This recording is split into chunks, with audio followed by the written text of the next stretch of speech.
Hi everyone, this is Shukesh once again, and well, today I'm going to ultimately unbox the all new Lenovo ZUK or ZUK Z1 or Z1, whatever you prefer, and this device is basically the Indian retail unit, not an imported one and also not a review unit. I bought it off Amazon yesterday and got it today. This phone is retailing at 13,500 rupees, that is approximately $200 US, and I should actually mention here this device is basically around 8 or 9 months old product. Lenovo has brought this phone to India now, and the chipset on this phone is very old, Snapdragon 801, and it's also running on Cyanogen mod. Well, let's get started with the unboxing and check what's inside the box. There is a little strip here says open, so let's pull this up and there you go, the all new ZUK Z1, and as you can see guys, when I opened the lid, the phone actually raised, looks like it's getting off the bed. So this is a very cool box, I really love it, and so far I have unboxed a lot of phones and I will say this is the most interesting one. There you get the device, which is slightly heavy actually. Let's put this aside for a while and check the accessories. You get the data cable, charging adapter and the SIM ejector pin here. The data cable is USB Type-C with flat wear. As you know, this cable is reversible, so no more confusion, and the good news is this cable also supports USB 3.0 super speed data transfer rate. The adapter you get with this phone is not a quick charger, it's just a 5V 2A output rated charger, and it's also extremely compact. You have Indian type pin and the USB port is at the back, which is quite convenient. Now let's have a close look at the device itself. I have the grey color one and you are also getting a white version. The back is nicely matte finished and curved. There is also a plastic on the front glass which is not a scratch guard, so remove it when you get this device. The glass is extremely shiny and overall the look of this phone is not bad actually. The frame is metal, which gives this phone a premium look and solid feel. The corners are also chamfered and quite shiny.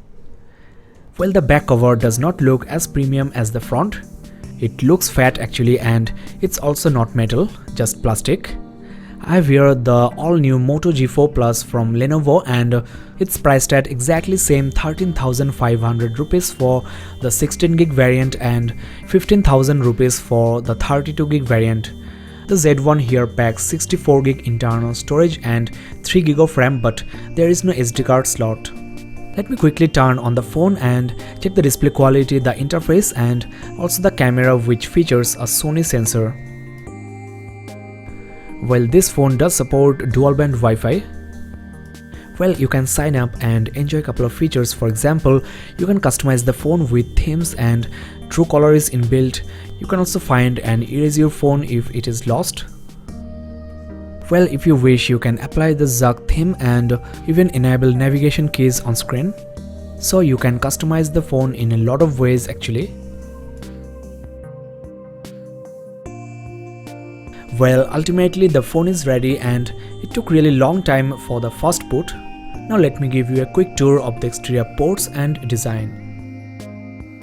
First of all, the display on this phone is 5.5 inches Full HD, that is 1920 by 1080 pixels at 401 ppi, which is more than enough. It's also an IPS panel, but the display looks quite dull, the maximum brightness is not that much and the viewing angles are also very poor. Well, I should actually mention here there is something called live display on this phone with which you can actually fine-tune the color temperature, so I will check that out later and try to make the screen more interesting. Here at the bottom of the screen you are getting the push button home key, which is also a fingerprint sensor, and it's actually not raised from the base, which is quite inconvenient. You are also getting capacitive back and app switcher, which are backlit, but the LEDs are quite dim, and there you get the ear speaker grill along with your sensors, and the front facing camera is an 8 megapixel shooter with 1.4 micrometer pixel size, and the sensor is also backside illuminated. It can also record full HD videos. At the top you are getting the 3.5mm headphone jack and some bands for the antennas. At the bottom you get the primary microphone hole and also the USB Type-C port, which is OTG enabled, that is you can attach your pen drive, hard drive, your mouse, keyboard, etc. and there you get your loudspeaker. On the right side of the phone you get nothing but the SIM card tray, and this phone can take up to 2 nano SIM cards and it's also 4G supported. On the left side you are getting your power key and also your volume rocker.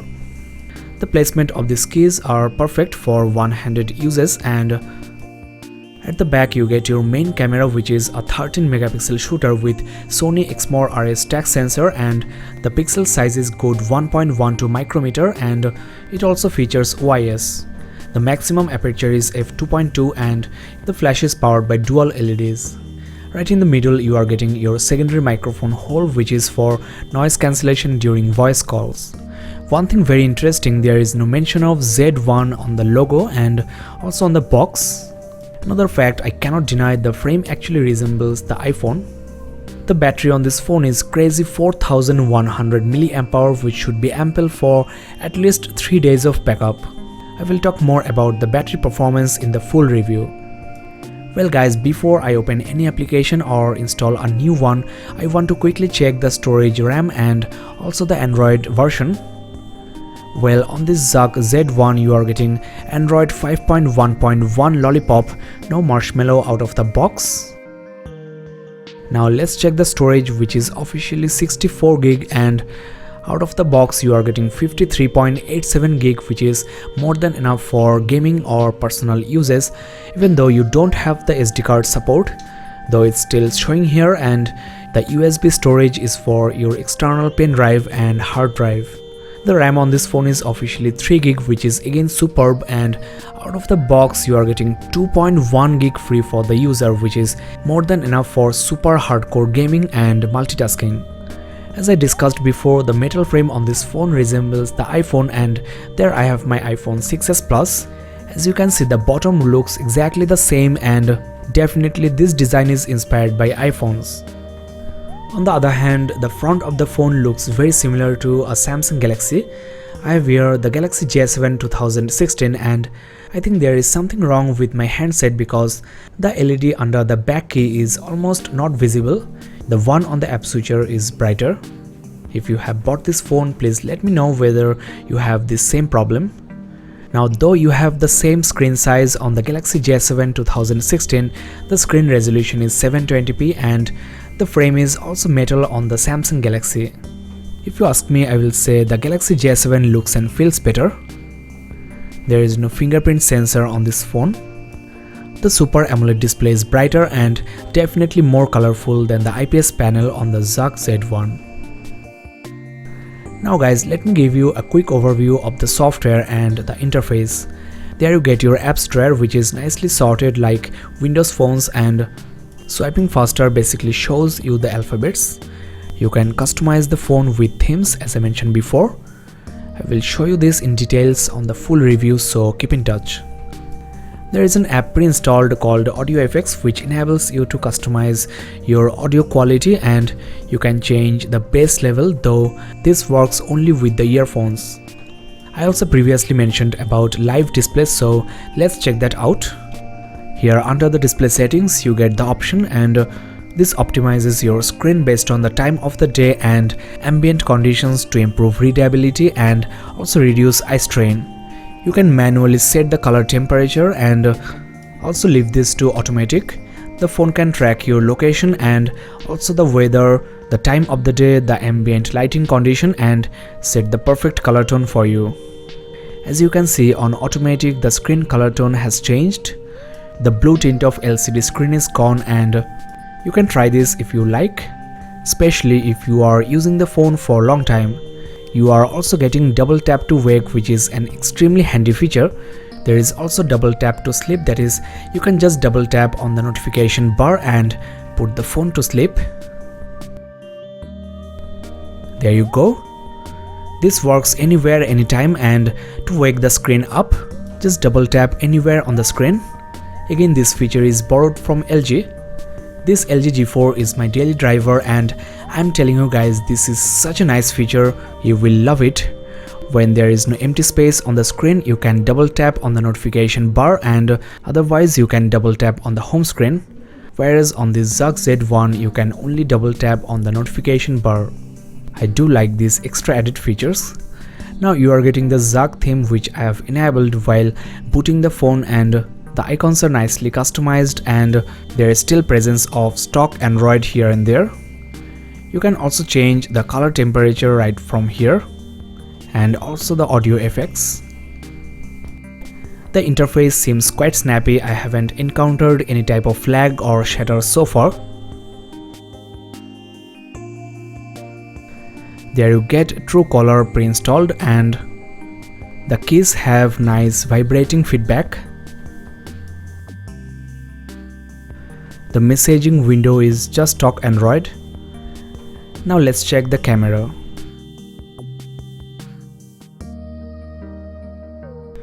Well, you can touch to focus and focusing seems quite fast.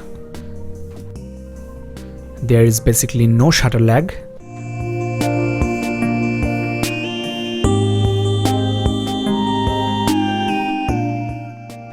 There you get the front camera, which is not that much wide. With the rear camera you can shoot 13 megapixel images and full HD videos at 60 FPS. The fingerprint sensor can be used as a shutter key as well. There are lots of camera settings and I will go through all of these and upload a camera review as well, so keep in touch. Now I've set the fingerprint lock and let's check how does this work. Well, just like Samsung Galaxies, you have to basically switch on the screen to activate the fingerprint sensor. The sensor response seems quite good actually, and it works from any angle you try. Overall, this Lenovo ZUK Z1 seems like a decent device for 13,500 rupees. I will use this device thoroughly and upload my full review very soon. I will also compare this with Galaxy J7 2016 and the Moto G4 Plus. The chipset used on this phone is though quite old, Snapdragon 801, which is a 32-bit processor. It's actually not bad at all considering the price of this phone. The quad-core Krait 400 processor is clocked at 2.5 GHz and the GPU is Adreno 330. I will try the most graphics intensive games on the Play Store and check the actual quality and the performance of the phone. So wait for a few days and check the description below for the link of those videos. Thanks a lot for watching guys, this is Shukesh and have a nice day.